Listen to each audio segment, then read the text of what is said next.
Hi guys, today I'll show you how to quickly brighten an image in Photoshop. First, select your image layer and press Ctrl+J to create a duplicate copy or simply drag to the plus icon. Turn off the original layer and select the copied layer.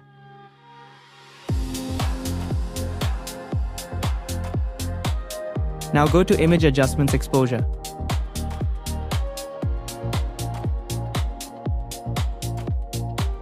Set the exposure to around +2.0, then press OK.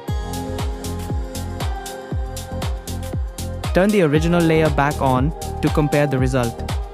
This is the before and this is the after. And that's how you can quickly turn a dark image into a bright image in Photoshop.